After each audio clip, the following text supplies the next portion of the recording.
Incoming transmission. Trek Long Island, how you doing, day 2? All right, yes. My name is Todd A. Davis. I'm the host of Computer Resume podcast. We're covering the entire franchise in chronological order. But you are here for the Admirals panel, so let's not waste any time.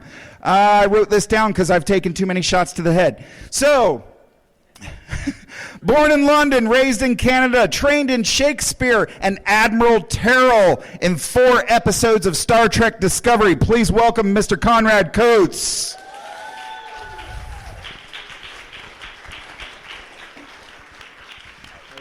Good to see you. All right, from Chicago, Illinois, she portrayed Mon Mothra for the radio adaptation of Return of the Jedi. Best known for her appearances in TNG and Deep Space Nine as Vice Admiral Elena Nechayev. Please give it up for Natalija Nogulich.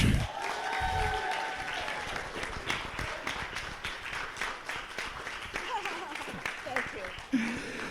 And last but not least, from Helio, Hawaii, he has appeared in over 300 films and television productions since his debut in 1973. You know him as TNG, from TNG, as Admiral Tajiro Nakamura. Please give it up for Clyde Kusatsu.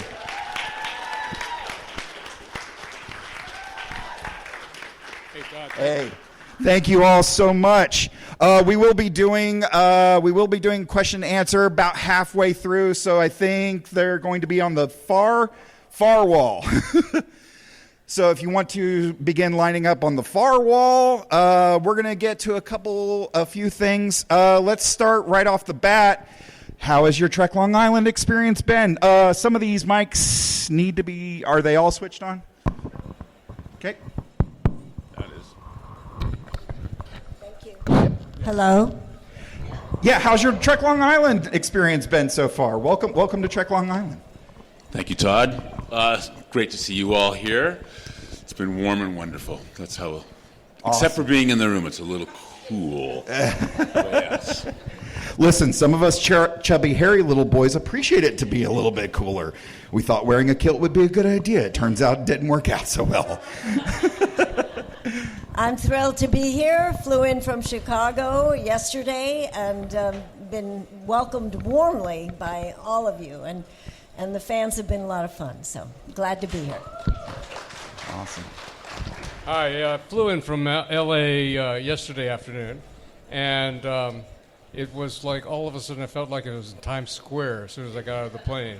Never saw so many people. I stuck to the mobile walkway because you could cut through without being rude, you know.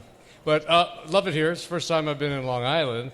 My work usually in New York has been in Manhattan itself. So this is a new experience, and at least it's not Vegas with creation and it's hot. Oh, yes. Oh, God. Just saying Las Vegas made me sweat a little bit more. Well, one of the things that we do on Computer Resume podcast, available now wherever you get your podcasts, I do like to focus on education. So I wanted to ask each of you, and any of you can start, and feel free to elaborate as much as you'd like, on how you got into the business, how you got into the industry, how you got into the art form of acting, performing. What was your education? Was it early on? Were you single digits? Was it later? What was your education in acting? Go ahead. Okay. Single digits. I was taking ballet and acting classes at the community park district and coming home and dancing on the coffee table in my parents' living room. I guess I had that, whatever it is, the gene to want to perform, and I did. However, in terms of my professional education, I came about it kind of roundabout. I started a college at Lake Forest College in Illinois on a scholarship to study Russian. And my plan was to study Russian, then Chinese, and become a UN interpreter. That was my plan at 16, which is when I started college. And that swiftly moved into becoming an art major and moving to Italy to study Renaissance art. And that moved to my running an art gallery after I got out of college for a few years and paying back my school loan, by the way. And then the theater bug bit me again. So it was kind of a roundabout way. And then I moved back into Chicago and studied with David Mamet and W.H. Macy and John Malkovich in the theater company in Chicago. And that led to my moving to New York and doing 3 Broadway shows. And that led to my moving to L.A. to do film and television. I credit my education in acting to Mamet, Macy, and Stella Adler. I studied at her academy in New York, and she was probably the most impactful teacher I had. And, for a long time, I just kept taking classes. I mean, even though I was working professionally, I never stopped studying. And so that's it. Stella Adler's She was consistently mentioned in the upper echelons Yeah, of acting training, acting coaches. Top drawer, Yeah, no slouch at all. Yeah. So Guys? you were with Steppenwolf as well then? I was with St. Nicholas Theater Company, founded by Mamet and Macy. And then it became Steppenwolf? Yeah, later. Okay. I grew up in Honolulu in the 50s, and as a kid, I loved TV. And at one point, there was only one TV station, KGMB, which was CBS. And then they started opening up new TV stations. One was for ABC, one was for NBC. And to fill in airtime, they broadcast all the film libraries from Warner Brothers, Universal, Columbia, MGM, and I was hooked. I mean, it was sort of like, in a way, I kind of grew up with Judy Garland and Mickey Rooney. Hey, let's do a show. That kind of a thing. I thought, wouldn't that be great? And I did express this, said to my parents, God, can I take tap dancing lessons? And they just stared right at me like, who are you? And then it didn't happen. So then I was at school, prep school in Honolulu. It was an all-boy prep school, and I got involved in music with clarinet and then choir. And then my choir teacher said, I was a freshman in high school, so I was 14. A guy dropped out in the chorus of Guys and Dolls. Would you like to join?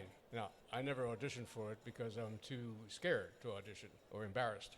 So I joined. I became the chorus. It was a nice ease into the whole thing. And then there were girls in it from the other schools because I went to an all-boys school. And then there was this camaraderie of the theater. There was this whole different free feeling about it. And I wound up doing plays at Iolani, and I also was involved in a graduate theater production at the University of Hawaii Drama Department, and it was really hooked. And so I applied for drama school, college, and I was accepted at Northwestern University in the fall of '66. And I thought it was really hot shit because I had booked my first professional role at 17 in a first professional production of The King and I and his summer stock season. And The King and I was with Ann Blythe and Joel Fabiani. And I thought, oh boy, and then Howard Keel was in South Pacific. And so it was just this love the theater moment, the classic, where I'm, as an apprentice, looking out from the stage, and the stage manager goes, keep doing it, kid, keep doing it. Encouraging. But when I hit Northwestern, all these other kids, they had more extensive summer theater background. Algonquin Playhouse and Totem Pole Playhouse and all this other stuff. But I think the thing that was a stop thing was I was approached by a professor who stopped me and says, hey, why do you want to be an actor? There's only Tias of the August Moon and The King and I. How can you possibly think about making a living? And it was, it was a psychic stop. It was like a put down in the whole thing. It was like almost destroyed me.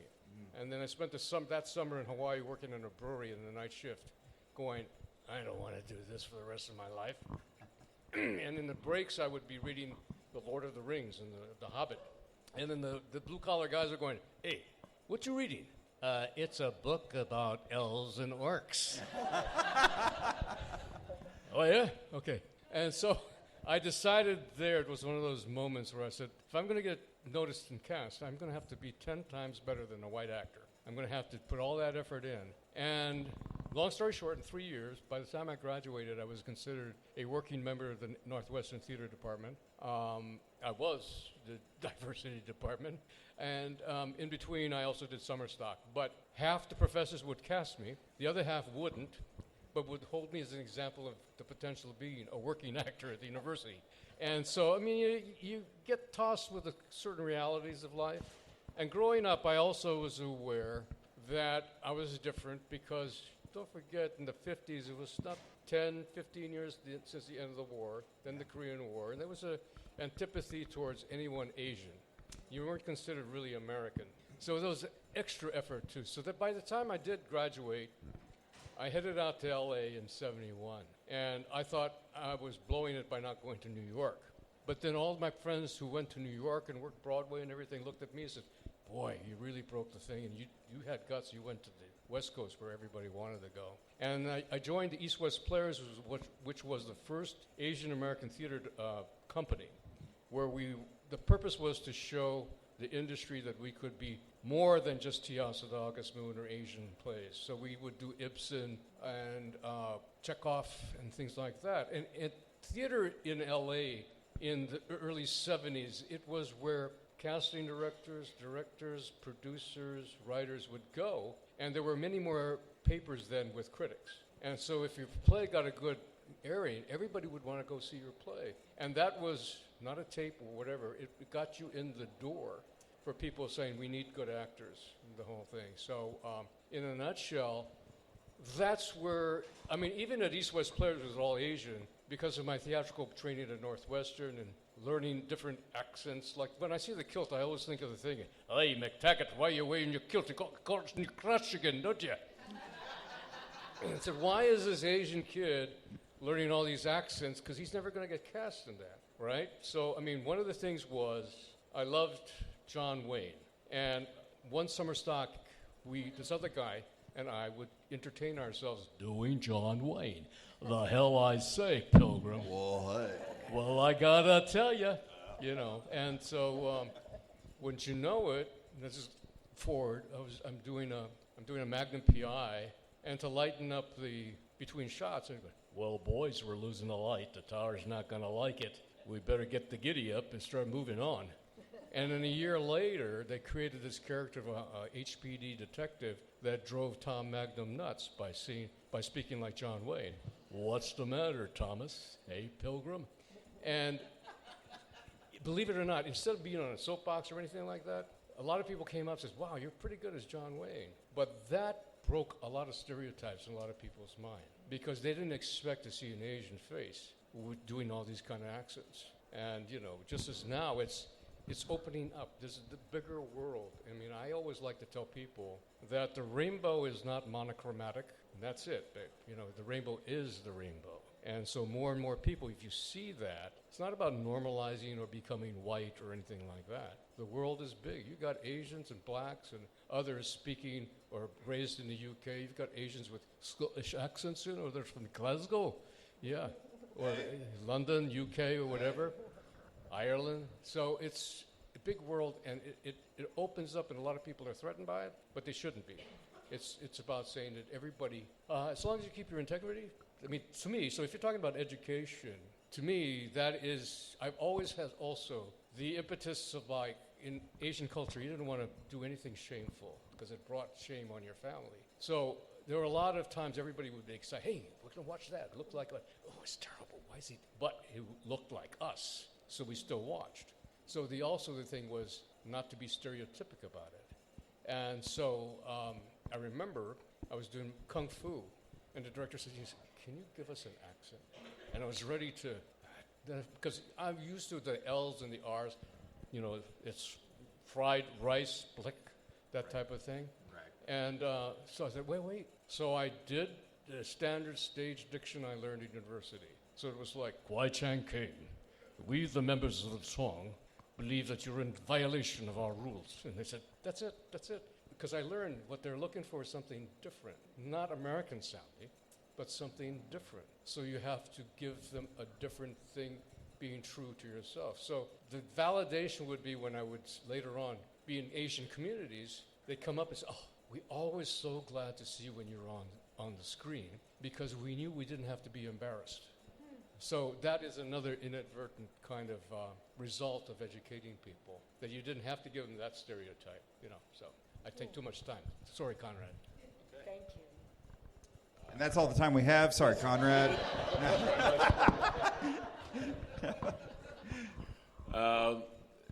I guess I kind of came in the back door into the business.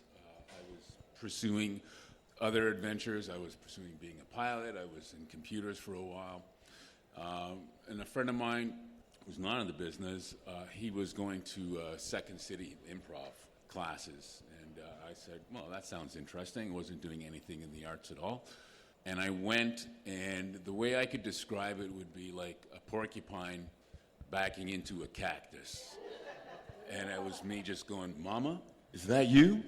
Because I honestly found myself in that process.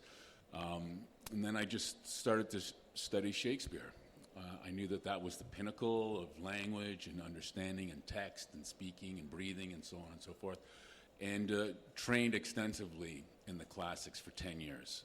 Made it to the Stratford Festival in just outside of Toronto. It's a couple hours outside of Toronto. Actually, going back there on Tuesday, I'm going to do another season, so this will be my third season there. But it was the classics. I came to acting through the classics and just kept on training, not particularly at a formal school. I didn't go to theater school. I just found coaches. I found coaches for clown. I found coaches for voice and movement, and always just trained one-on-one. I just did better as a student, one-on-one tutoring, that sort of thing. I'm not really a group person, even though we're in a collaborative art form, but I just felt for myself in the training that's where I wanted to go, and just really worked on stage for 10 years, and then came to film and television. That's my story. That's wonderful. I want to make sure I leave plenty of time. One of the things we cover on Computer Resume podcast, support us please on Patreon, for the love of God, I need some Latinum. But one of the things that we champion are character actors, the folks who show up, kill it, and are on to the next job. It's, in my mind, it is kind of like the truest form of the traveling working actor.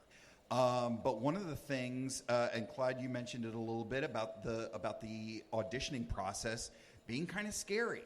And I know Conrad, when you came on and did an episode with me on Computer Resume podcast, please subscribe now. We spoke a little bit about the auditioning process and your views on that. So if we can, and I'll start with you, Conrad. Let's talk a little bit about your thoughts about the auditioning process, how you approach it, and especially that juxtaposed with the legendary stories that we've heard about the sometimes crazy auditioning process for Star Trek. Like, your thoughts and then your experience auditioning for Star Trek. Conrad, let's start with you.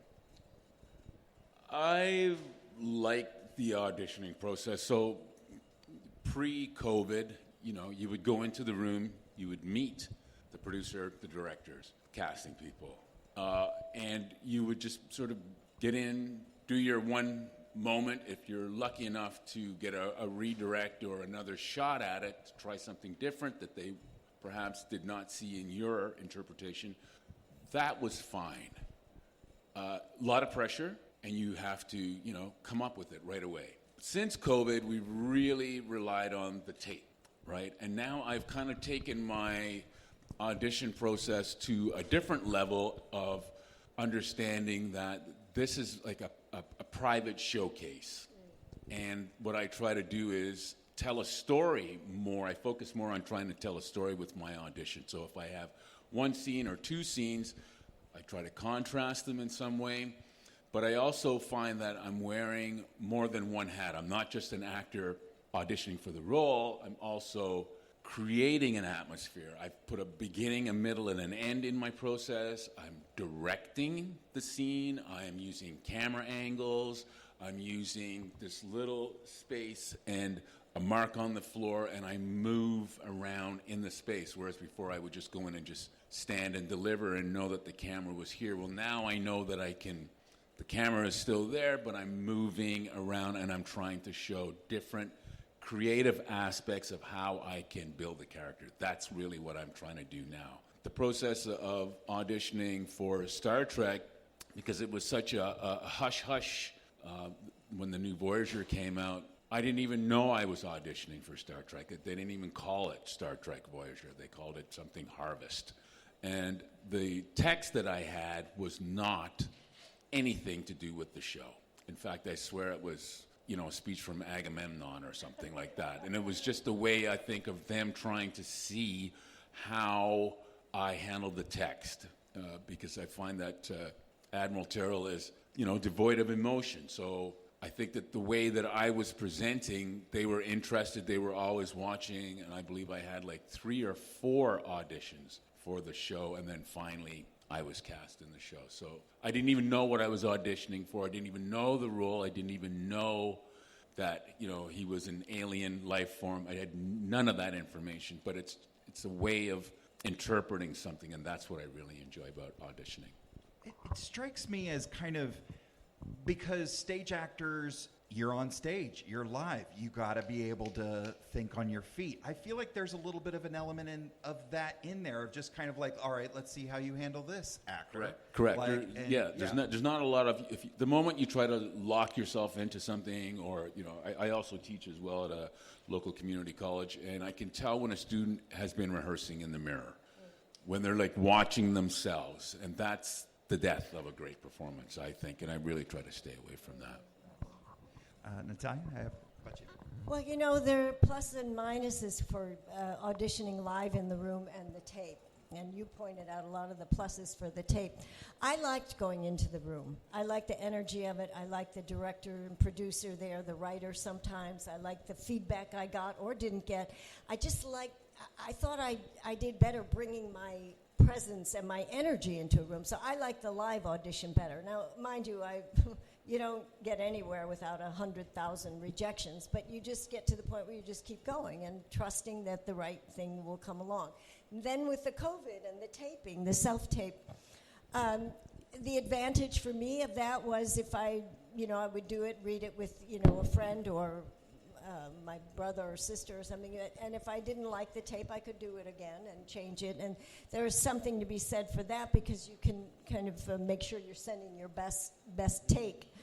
But I still preferred going in the room. As far as the audition process, just generally, I also have had a lot of great coaches in my career. And, one coach said to me, there's no reason to be afraid about auditioning, going in.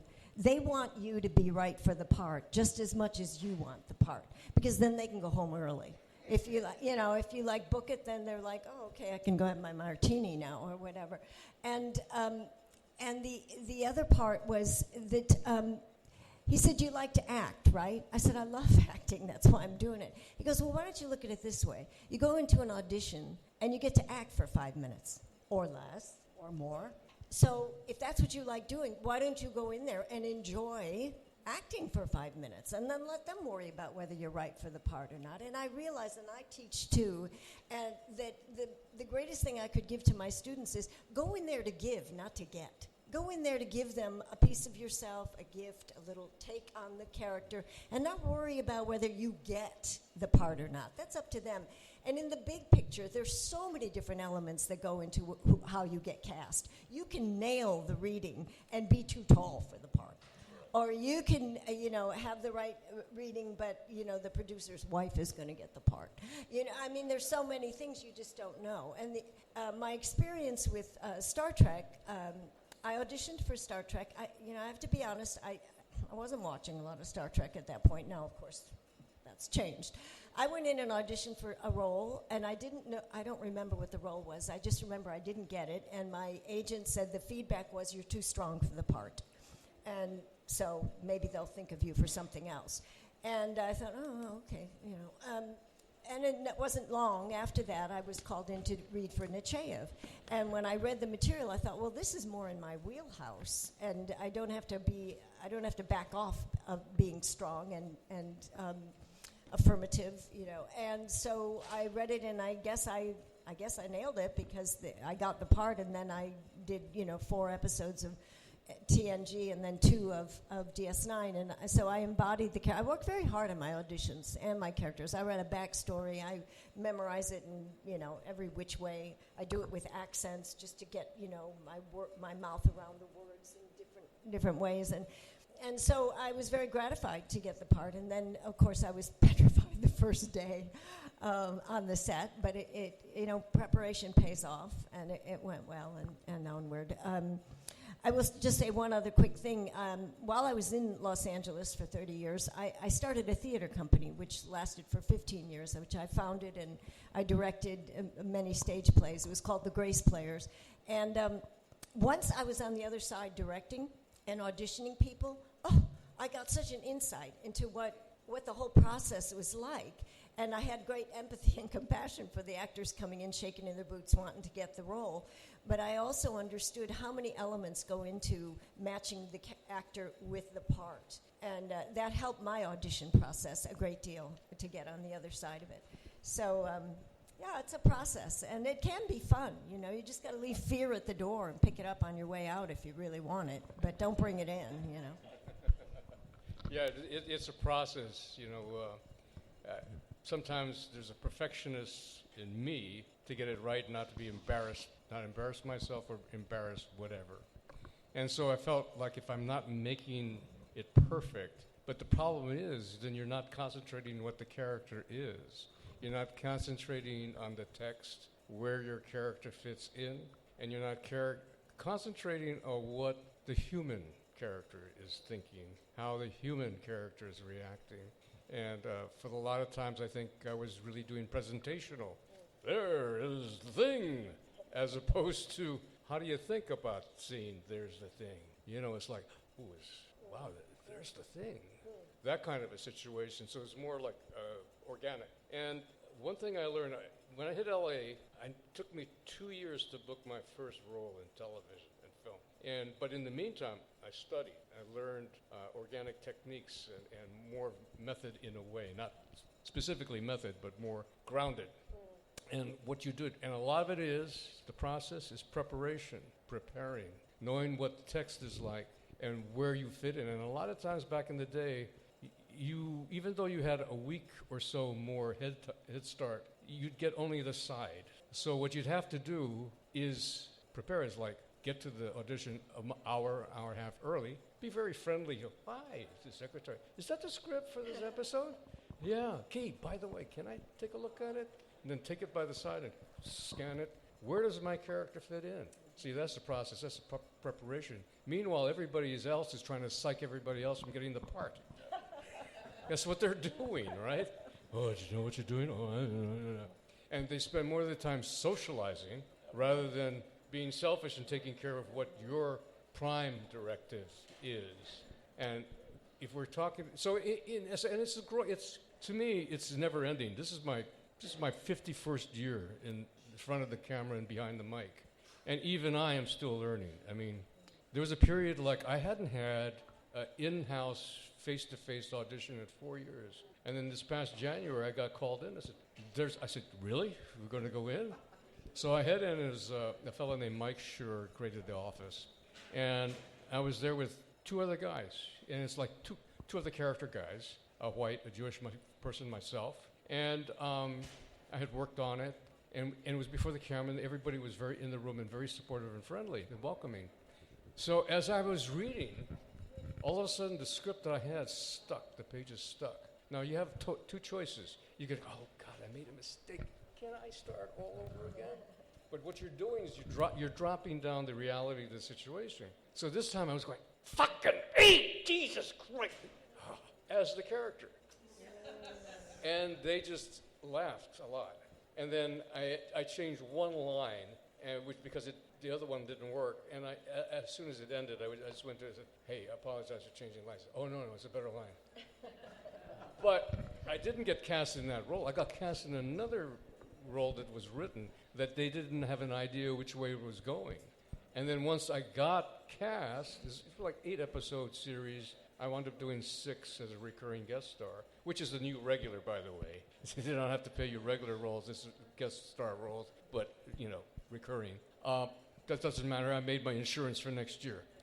But what it was is, we can add this character here, and that's how it grew.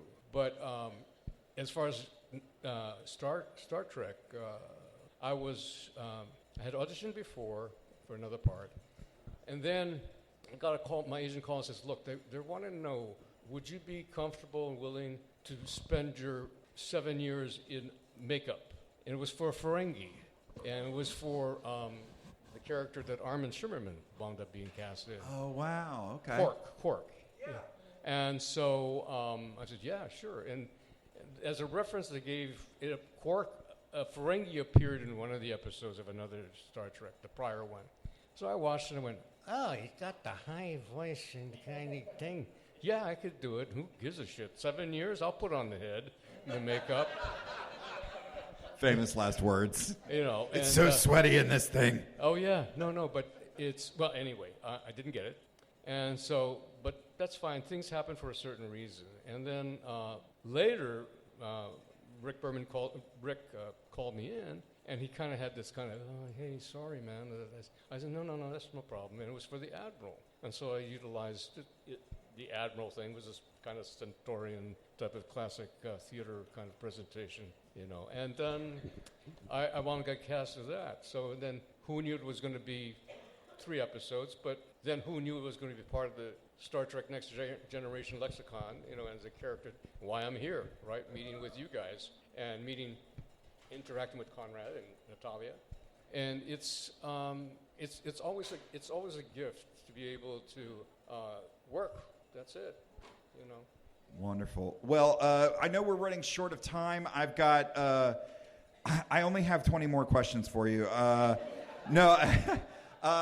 Because if they, there's very few original things out there, and that goes for interviewers as well. So if you guys will indulge me in a lightning round, I've compiled a couple of questions from Bernard Pivot's questionnaire and Stephen Colbert's questionnaire.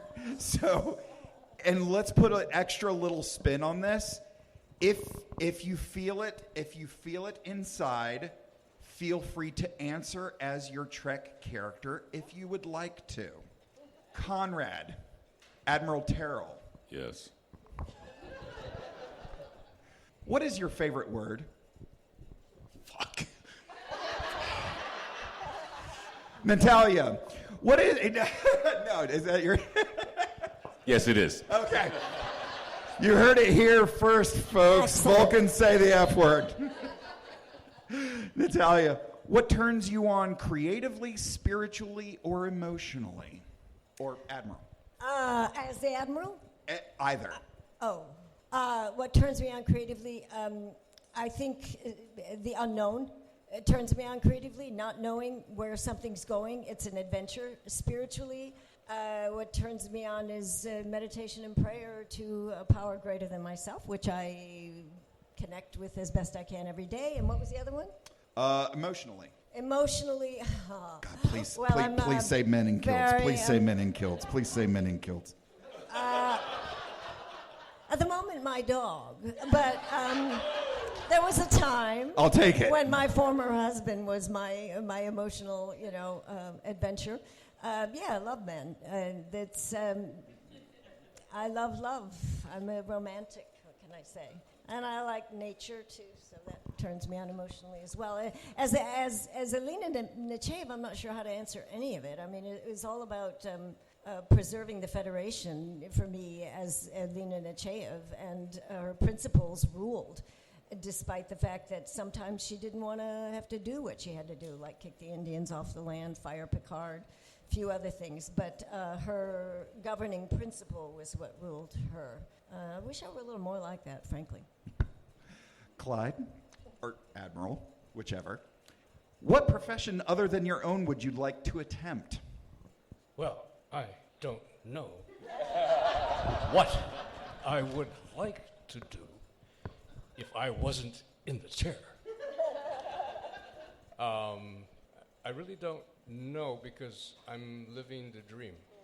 And I get to do the dream, and that's what I'm grateful for. And I suppose probably being a teacher, researcher, whatever. I love history. I love discovering things that, and in awe of what still exists. If there's a sinkhole in Rome, what's revealed is 7 centuries of buildings, of civilization, and I find it fascinating that the idea is that the 7 hills of Rome are maybe 12 stories down below the original, and what the hell happened, is that's layers and layers of people and conquerors and stuff that have been put on and built over it. So that there exists all this stuff.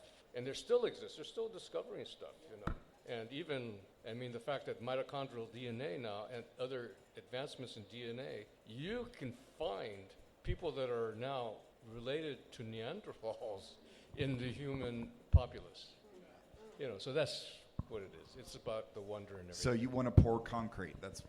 Yeah. Okay.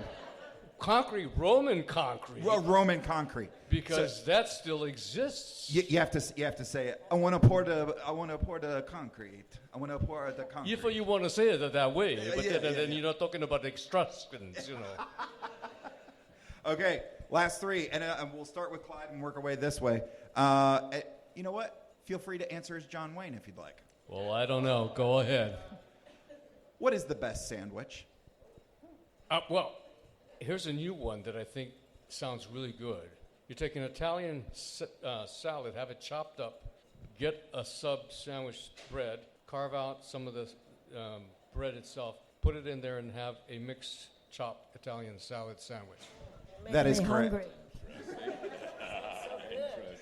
Natalija, or Admiral, what is the scariest animal? Snake. Sandwich. Conrad or Admiral. Oh, well, Vulcans don't eat with their hands. They don't touch their food with their hands. Okay, so won't be a sandwich. I was going to say, okay. Have you ever asked anyone for their autograph?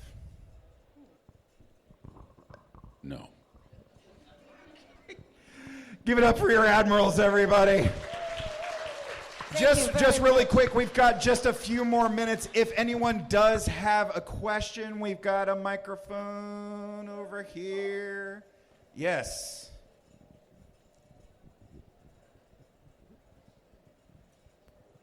Hi, this is for Natalija. First, real quick comment. There are kilts for dogs, so if you want your dog in a kilt, that you can find them online. I feel like that was more directed at me. No, it was for Natalija. But my question is, I was speaking with you earlier, and I know you speak many languages. So I was wondering how, and if being multilingual has either open doors up for roles that you can play, or just even if you're speaking English in the role, if it affects kind of how you approach speaking English for the... Yes, it has opened so many roles for me. When I have to do a role with an accent, I almost always get it. I don't know why. I grew up bilingual. In my home, we spoke, Serbo-Croatian and then English, and so I have a comfort. That's a comfort zone for me. And I think, yes, the fact that I speak a few languages has opened a lot of doors. And I wish I spoke all of them better than I do, but yeah, it's a blessing. When you found out that you got your roles on Star Trek, did you go back and watch other characters, other actors who had played Admirals or Vulcans, and did you pull anything from those performances? Anyone? That, yeah. Yeah, I definitely did that. And I paid particular attention to Leonard Nimoy. He's the goddaddy. So I really felt what he was doing, not that I was trying to duplicate. I think that would be almost impossible for me. But just to understand that stillness and the way that he was presenting. I didn't do the eyebrow raising because that's his signature. But definitely I was watching him. Yeah. Do you want us all to address that? I would just say, for me, when I knew I was playing an admiral, I thought about my grandfather, who was a Medal of Honor recipient in World War I. And I knew him, I was 9 when he passed, so I knew him fairly well. And he had what you just said, a stillness about him. Never talked about what he did. I had to read about it, about his act of valor. And a humility, which I'm not sure Lena Nechayev had too much of that, frankly. And also my dad was in World War II and landed in Normandy and was a Purple Heart Bronze Star soldier in the Army. And the same thing, a kind of stillness and authoritativeness that came from inside their soul, but not so much displayed. And I thought about both of them when I was creating Lena Nechayev, actually. Well, freshman year at Northwestern, 66 is when the original Star Trek started to air. and that was must-see show, color, but it was also hopeful because it was the future. So therefore, I kind of grew up in my college years was with Star Trek, that universe, so to speak. So it was kind of familiar. I just thought it was kind of cool that they had years later, 20 years later or so, they were doing series about that. So the initial Federation, Prime Directive, and the whole thing was just a familiar thing. So it was like, hey, I get to play cowboy and Indian, but this time is with phasers,